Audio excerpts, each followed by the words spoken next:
Hi everyone, thanks for joining us today. We'll begin in a couple of minutes. It's not quite 4 o'clock yet.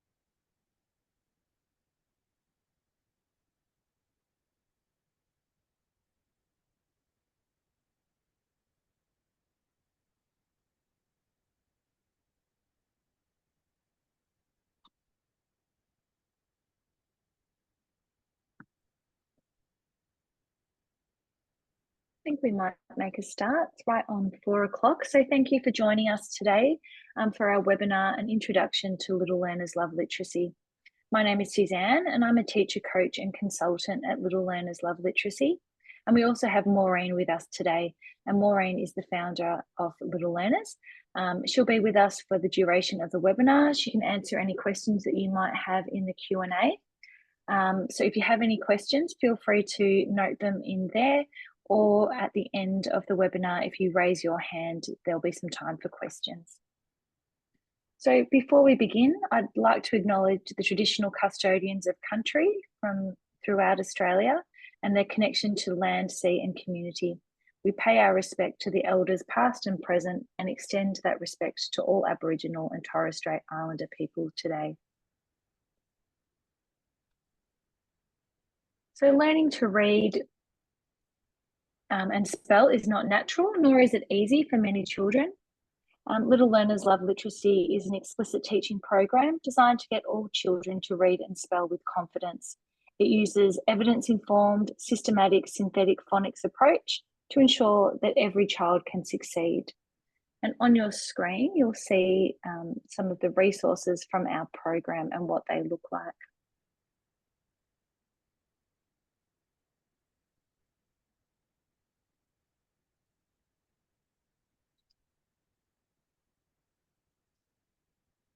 So our program comprises of professional learning, teaching resources, practice and application games, decodable books, intervention resources for older students, and assessments for both reading and spelling.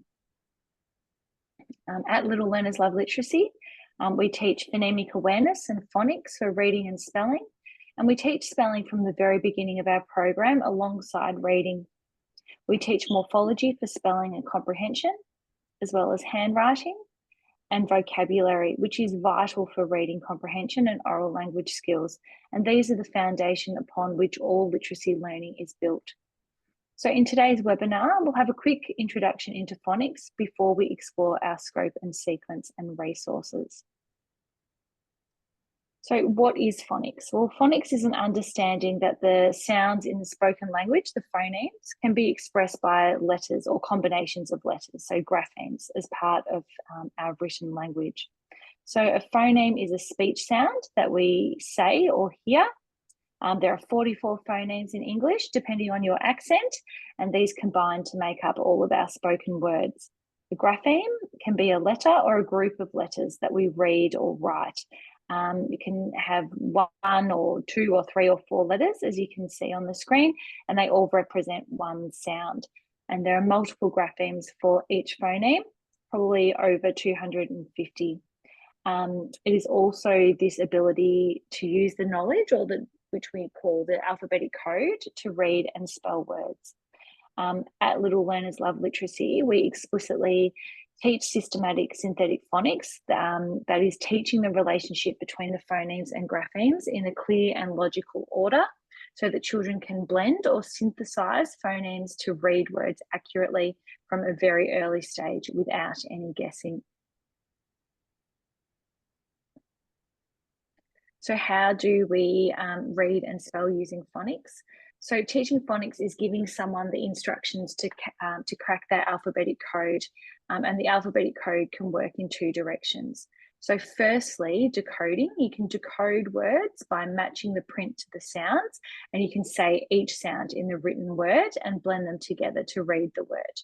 Or you can encode by matching the sounds to print, segmenting and identifying each sound in the word before writing the letters that represent those sounds. So you can see our example on the screen of cat. In the first one, we see the graphemes, C-A-T, and we see that they make the sounds cat, and we would say cat. The reverse of that, to encode, to spell, we would hear or say the sounds cat, and then we would write the grapheme C-A-T. So this is the best strategy that children have for accurate reading, because they're connecting the phonemes or speech sounds to the graphemes or letters, and they're sounding out and blending these sounds to read the words. So even though spelling is more difficult and it takes a little bit longer to master than reading, the decoding and spelling are both flip sides of the same coin, which makes systematic synthetic phonics a very efficient teaching approach, as spelling is taught from the very beginning alongside reading using that same alphabetic knowledge.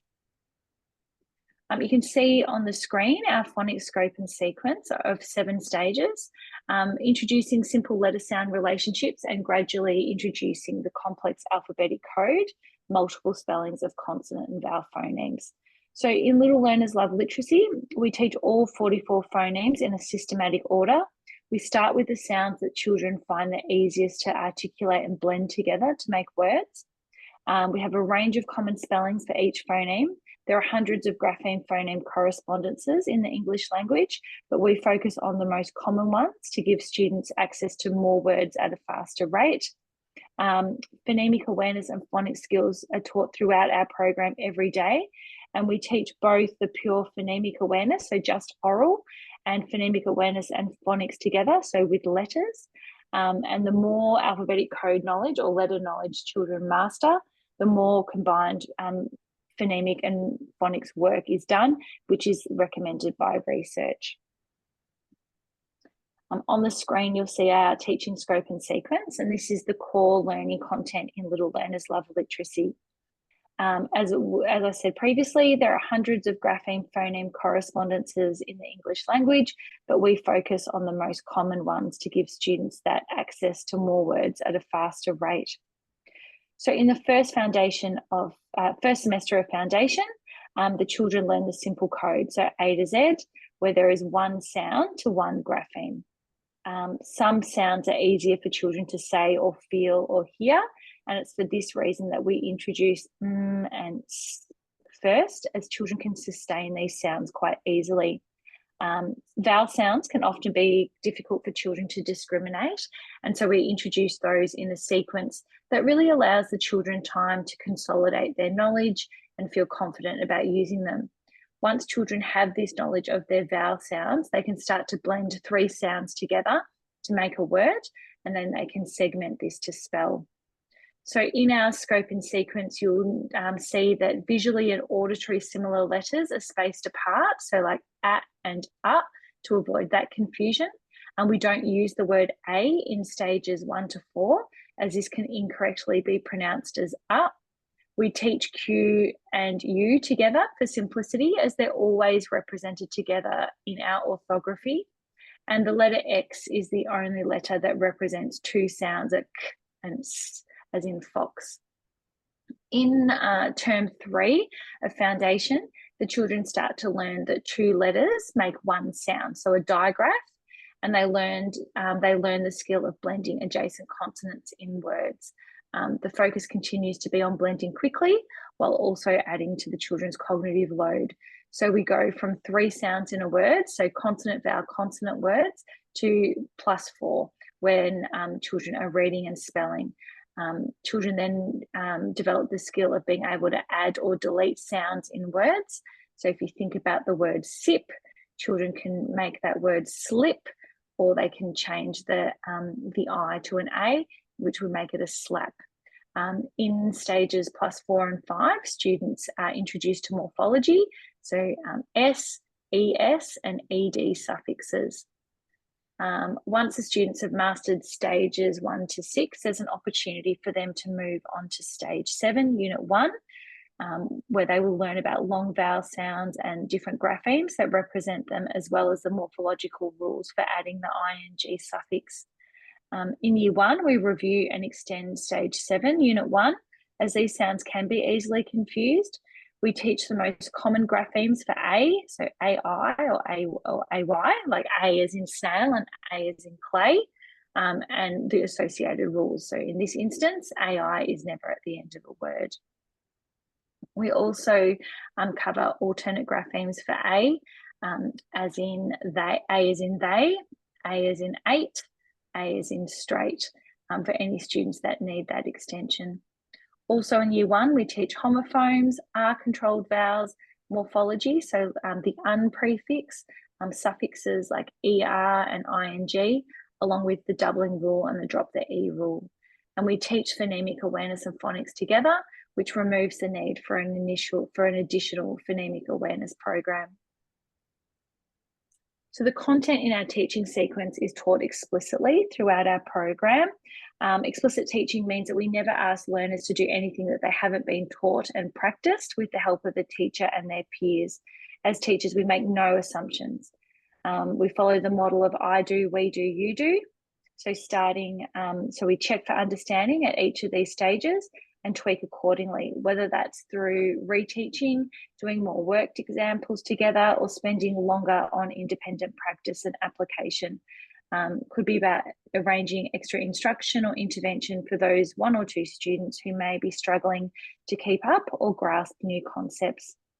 For this to work effectively, your learning intentions and objectives have to be really specific and achievable.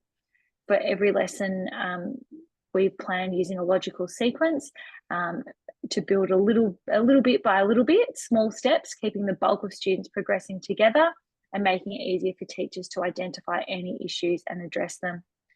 Additionally, effective explicit teaching using the Little Learners Love Literacy leverages many advantages for instructional routines to explicitly teach these small steps while managing students' cognitive load. So instructional routines really reduce that cognitive load. They help to boost motivation, and they're really crucial for making learning stick. They help students learn things faster by focusing on the what and not the how. And it really reduces the amount of new information that students have to process and reduces their cognitive load. It helps students learn hard things fast, and it maintains their attention. It also helps with teachers' cognitive load. The grid on the screen can be downloaded from our website, and it correlates to our Little Learners teaching routines and resources.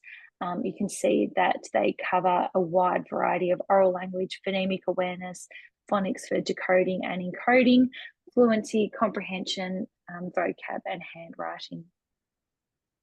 So each of our Little Learners routines is scripted, and it's in the Little Learners Playbook, which you'll find at the beginning of our teacher activity resource books. So in our program, we use the principles of revise, teach, practice, apply to explicitly teach children in the classroom, and our teaching plans follow this explicit structure every day. These are the teaching resources that I just mentioned, and they're really important to guide you with your teaching. This is an example of what they look like on the inside. The resource contains weekly overviews, background information, a summary of the knowledge and skills being taught, daily learning foci, a weekly plan with a routine for each day using that revise, teach, practice, apply model, and there's teaching notes to provide you with additional support. So this is our instructional model, and the slide demonstrates what this looks like in stage 1, but it can be applied to all stages in the scope and sequence. So you can see in that revised stage that we are looking at that automatic recall of the phoneme grapheme correspondences. In the teach, it's helping to identify which part of the sequence you are at and what to teach next. The practice section helps to plan how the children will practice the skill in order to reach mastery. And in that apply, it's using that knowledge to be able to read the decodable books and do some independent writing as well. And then in the assess part of the model, it's looking at the LLLL, the Little Learners Assessment of Reading Skills, and the LAS, the Little Learners Assessment of Spelling Skills, as our formal assessment tools. And these are used to monitor progress and establish some learning pathways. But of course, we do those checks for understanding throughout every aspect of the teaching model. So now we're going to have a look at some of these routines in more detail and the resources that are available in the program for each. So starting with our phonemic warm-up, a short phonemic warm-up is scheduled at the start of every Little Learner session in stages 1 to 4 every day, 4 days per week in stages +4, 5 and 6. And we do this pure phonemic work of blending and segmenting with Ali Alligator, who only speaks in sounds. And there's various Ali talk activities that get children moving, as well as honing their foundational phonemic skills. Robot walk for phonological awareness is an activity that helps students to break up words at the syllable level. And we have some other activities scheduled as well, which you can read about in our teacher activity resource. In our revised instructional routines, these include our speed sounds and chants and our speed words. And we revise previously taught concepts here, so heart words as well if required. I'll show you a video about what the speed sounds and chants look like. So this would be revising previously taught graphemes and phonemes. What a mess. Huff and puff. Up the hill. Ooh. Black duck. K. Shed shop. Shh. Chicken and chips. So we have, moving on to that teach section, we have a number of explicit routines and activities to work through here, including our sound box, Milo's birthday surprise, phonemic fun, handwriting instruction, super spelling, and spelling on mini whiteboards. So in Little Learners Love Literacy, you'll notice that it's a multi-sensory language approach, and we begin each lesson by getting the children to hear the focus sound, to be able to articulate it, to see it, and then finally we explicitly teach the children how to write it. So we begin each lesson with a sound box designed to introduce a new phoneme sound, and this activity is the beginning of building the awareness of the sound, so that phonemic awareness, before linking the sound to a letter, the phonics. The teacher might put a range of objects that begin with the focus sound in the box. Just get those up for you. And the children take them out and identify it. The children would then be prompted to either finger spell the word or discuss its use or use the word in a sentence. So it's a great opportunity for children to be able to hear the sound and articulate it to themselves, but it's also a great opportunity to develop vocab and concept knowledge. After the children have identified the focus sound, then we state what the learning intention is. So we would say, this is the sound mm. You might have some mirrors for children to look at their lips making that sound.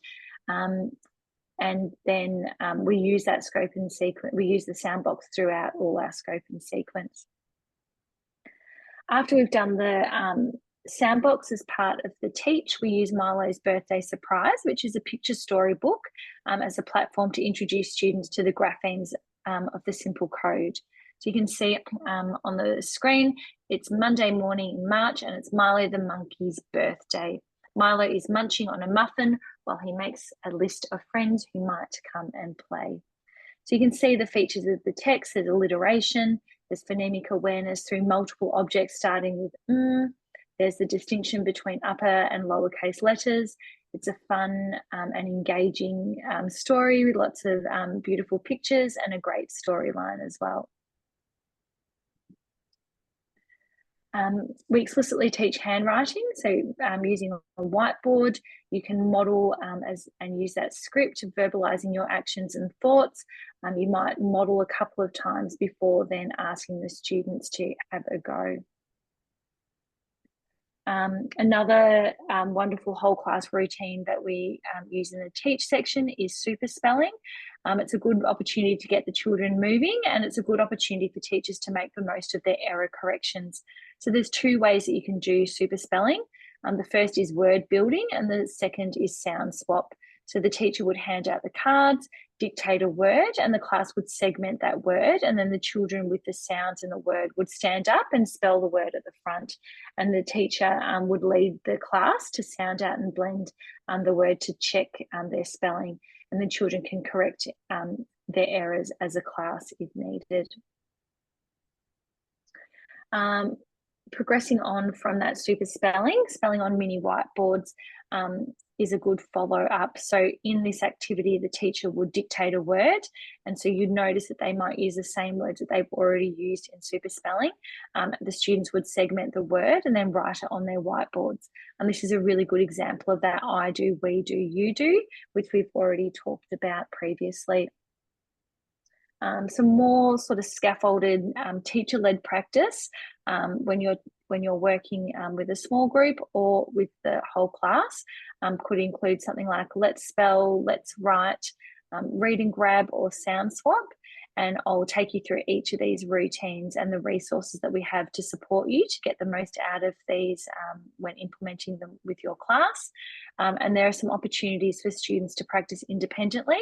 And these include things like handwriting, sound and write, read, write, draw, and some of our decodable quizzes. So let's spell. You can see the routine on the screen. So first you would need to give each child a copy of the Let's Spell sheet, and you'd start the Let's Spell routine by saying the words on the list and then putting them in a sentence. So for example, you'd say the first word is red, the traffic light is red. Red, what's the word? And the children would repeat the word red. Then they would select the letters. So they would circle the correct graphemes. You can see this on the slides, and they would say the sounds as they were circling. So ed. Then the students would write the word red. This is a really good time for teachers to watch and listen and ensure that the correct graphemes are being circled and vocalized. We can correct any mistakes as they happen in this teaching time. Students then fold the page down the dotted lines once they've completed those 5, and then without any scaffolding, the teacher would dictate the words. So no, the teacher doesn't encourage the students doesn't model the finger spelling or provide a sentence. The students just independently write the words, and then they can check if they have spelt those words correctly. So this routine is a really good routine as it allows the children to feel successful, and we know that success builds confidence and engagement in their learning. So let's write is a dictation routine. You can see the varying levels of difficulty ranging from words to challenging sentences. So examples of different parts of each stage can be seen on the screen, but they're all delivered using the same procedure, the Let's Write six super steps. It's a dictation that's completed as a whole class once a week, but you could also do it in your differentiated small groups once a week as well. And we have lists of decodable words, phrases, and sentences, and these can be a handy resource for other teaching and practice activities. Let's have a look at sound and write, and you'll note the progression of sound and write as we move along the sequence. At each stage, we're practicing the grapheme phoneme correspondences. You can see in the 7.1 that there are 2 graphemes representing a phoneme there. Children are practicing their handwriting as they say the sound, and they're decoding words with those target grapheme phoneme correspondences. Students initially decode a sentence, but then they can progress to encoding their own sentences and illustrating to demonstrate their comprehension. We have a couple of different handwriting routines, including the sound and write and rainbow write, and the handwriting that you'll see on the screen. We have some workbooks, which are a new addition to our Little Learners range. All the practice routines for the teacher activity resource book are in these practice workbooks. They're not compulsory, but already printed resources might be more convenient to some schools, and they might act as a record of progress and work completed all in the one place. We have many practice and apply games.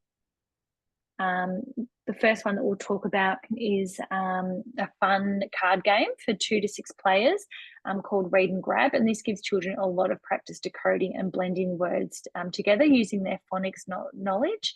Children often call this game the thief game. If a player has a word card with a matching colour and character, they can grab the card as they read it. There's lots of rereading as the cards go back and forth among the children. And the aim is to collect the matching set of 5 cards.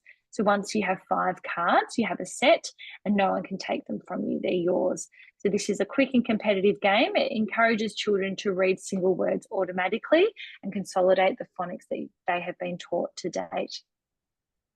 Sound Swap is an interactive word game that teaches children how to use letters to make and manipulate and read words through the use of word chains. The words come with a corresponding book, and it has word chains from stage 1 all the way to stage 7. Read, write and draw, while it seems simple enough, we'll unpack the procedure quickly. So children select a card, they read it, they reread it to a partner, and then they write it. So they can either turn it over or have it in front of them for guidance. The children then read their writing and make any corrections, referring to the card as needed. And then the children can draw a picture to show their comprehension of what they've written. So you can see the student example on the screen. So there's lots of opportunity to develop vocabulary. There's lots of words with multiple meanings included. It's a good independent reading, spelling, handwriting and comprehension routine. And there's 3 levels of challenge for differentiation. So beginning with words, then phrases and then sentences. So our decodable quizzes are unique and simple quizzes that give children some practice decoding short questions that are matched to our teaching sequence. They're perfect for sentence level reading practice, and they're fun and quirky and provide a real springboard for some interesting discussion to develop that oral language vocabulary and comprehension. In the apply stage of our instructional routine, we apply the knowledge by reading decodable books. This could be in small group reading or independent or partner reading. So decodable books are stories or non-fiction texts written for young or struggling learners to read by decoding, so sounding out and blending sounds to read the words. Each decodable book only uses the sounds and letters that children have been explicitly taught to date. They provide maximum repetition of the new letters and sounds taught that week. They avoid predictable sentence structures. They use age-appropriate vocabulary. They're engaging and meaningful. The continuous text also allows for children to build vocabulary and comprehension skills and build their fluency. And our decodable books also use a small number of heart words. So at Little Learners Love Literacy, our guiding principle is that children should never be asked to read something that is too difficult for them or that they do not have the skills to read. So we ensure that students have the necessary tools to read before they even pick up one of our decodable books. It's mentioned heart words. So heart words are common words that aren't decodable for the reader, but they contain certain parts that need to be learned off by heart. So at Little Learners Love Literacy, heart words help construct meaningful sentences in our decodable books, and they're an important component of our approach as they allow children to read more connected text independently more quickly. So we explicitly teach heart words. Even though the children can't fully decode these words, we still teach them by breaking the word into phonemes, and we explain which bit is unknown, or it may become decodable in later stages of the program. We do not teach these by memorizing the shape of the word or any other memorization strategy. So on the screen, you can see the heart word my, and this comes from stages 1 and 2. We would teach the children that you can split the word into 2 sounds or phonemes, so I. And where the children know a grapheme phoneme correspondence, we would acknowledge that. So in this case, they would know that in my, and then we would give them the unknown bit. And you could mark that grapheme with a heart if you like. So in the early stages, if all the grapheme phoneme correspondences are unknown, that's okay too. Just ensure that children can orally segment the word into phonemes. You can refer to our teacher activity resource book and other resources for support. So I just want to talk about our decodable readers. Our original series is called Pip and Tim, and it's all about the Zan family of Box Hill, which comprises of brother and sister Tim and Pip, their mum Jen, dad Ron, and their pets Sam and Tip.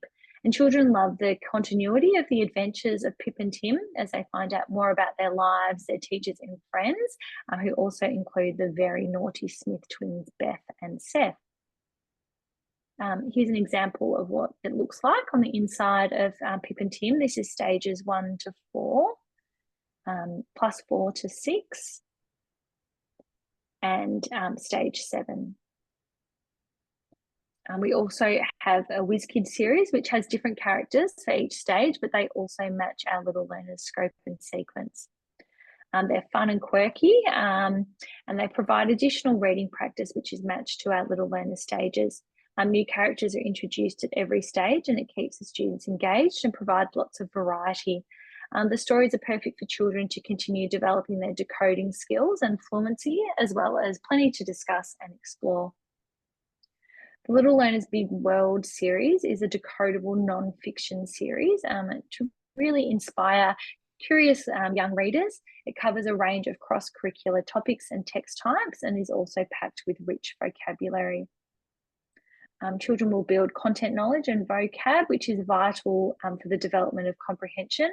The non-fiction text features are used throughout, as you can see on the screen, including labels, captions, fact files, contents, heading, tables, indexes, diagrams, and infographics as well. Just to give you an idea of what they look like on the inside for stages 1 to 4. We also have a series called Fox Kid, which is the latest addition to our decodable range. They're decodable chapter books, and they follow our same scope and sequence. And they've specifically been designed to be used as an intervention tool to help our older struggling readers. This is what it looks like on the inside. So you can see that they're a simple decodable text, but they would create a high level of interest for our readers. We also have a student workbook and a game called Kablam that matches each of the texts. This is an example of each of the workbooks that match to the chapter books that focus on phonics and writing skills. We also have some home reading journals that help parents and carers establish and maintain regular reading routines using the decodable books and library books sent home from school. We encourage you to send home the journal with the decodable books for children to read to their parents, and then library books for parents to read to their children and discuss using the tips inside the journal. Children and parents can fill in the reading log each night as they read together. Each night is numbered, and so children achieve some rewards and activities after every 25 nights of reading. So in addition to ongoing formative assessment, which teachers will gain naturally throughout the use of our program by checking for understanding during that whole class teaching reviews, students' written work and small group observations, we do have some formal assessments in our Little Learners toolkit. So we have the TOPL, which tests phonological awareness. We have the LARS, which is our reading assessment, and we have the LAS, which is our spelling assessment. And together, these 3 assessments will really provide you with a robust data set to support you to plan your whole class teaching and intervention, and will support you to address those individual student needs.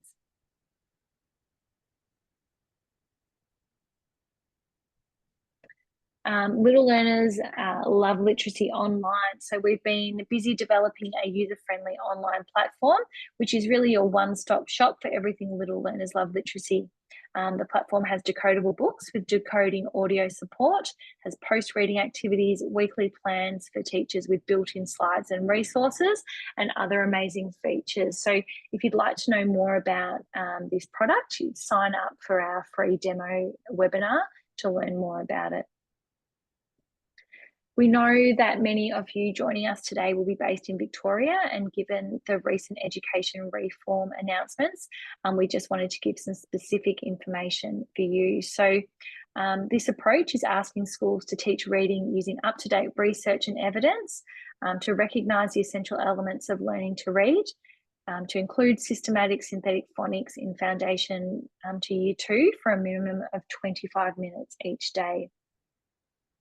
The state government, the Victorian state government advice around the 2-hour literacy block looks like this. So 60 minutes focused on foundational literacy and 60 minutes focused on the 3 modes of English using increasingly complex fiction and non-fiction texts. So our Little Learners Love Literacy program fits into that first phase of the lesson. You can see on the screen how Little Learners aligns to the Victorian curriculum. And if you'd like more information about this, visit our website and read our recently released blog post, Making Best Practice Common Practice with Little Learners Love Literacy, for some more information. So that's bringing us to the end of our webinar today. We also have a range of professional learning that you can access. We have workshops held at the Hub in Melbourne, as well as interstate. We have various locations, so check our website and our Partners Spelled website for some of those dates. We also hold those workshops online via Zoom. And you can complete the training in 2 days or in 6 after-school sessions. And we do take requests to run workshops in your school. Before we wrap up today's webinar, I'd like to share this case study with you. It's one of several that you can view on our website in your own time to hear it from schools about what it has been like implementing Little Learners Love Literacy. My name is Lisa Bellman-Ansell. I'm the reading specialist at New Gisborne Primary School. In 2017, at the end of term 3, I had over a third of the foundation cohort referred to me as at risk of not going to reach end of year benchmark levels. So a school with really hardworking, dedicated teachers, we couldn't get over a third of our foundation cohort to minimum statewide standards. So obviously things needed to change. I chose Little Learners because it was really fun and engaging for the students. It was very easy to follow for the teachers. It practiced the 6 key components of effective reading instruction. It was a systematic synthetic phonics approach, which is what all of the bulk of the research was telling me. The catalyst was really the decodable books so that my students were able to apply what they were learning in context.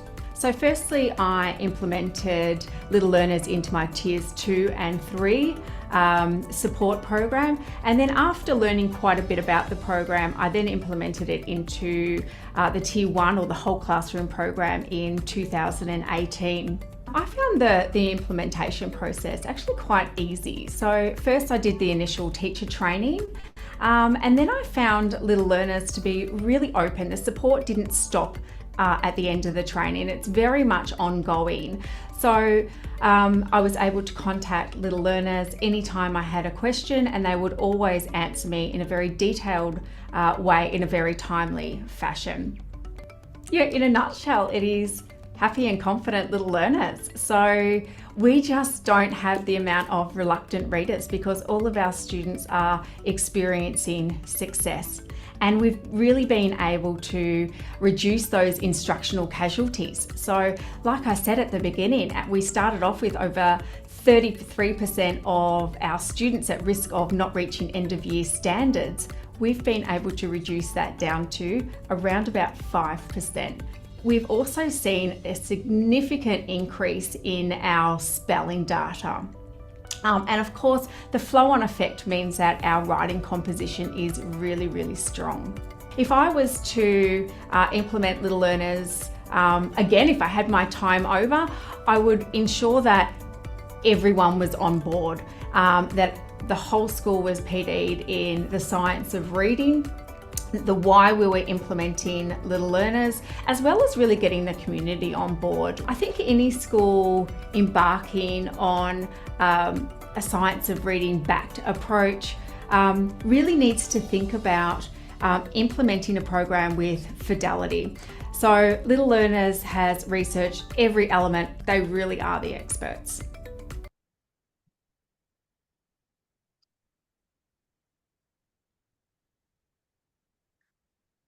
If you'd like some more information, if you want to keep up to date with our resources, our free downloads or professional learning, you might want to sign up to our newsletter. You can use a QR code on the screen, or you can go to our website and there's a link to our blog and newsletter at the top of every page as well. So we'd love to see you again for another free webinar. We run a range of webinars throughout term time over a variety of topics to support you in your classroom. So we might stop our recording here and answer any questions that you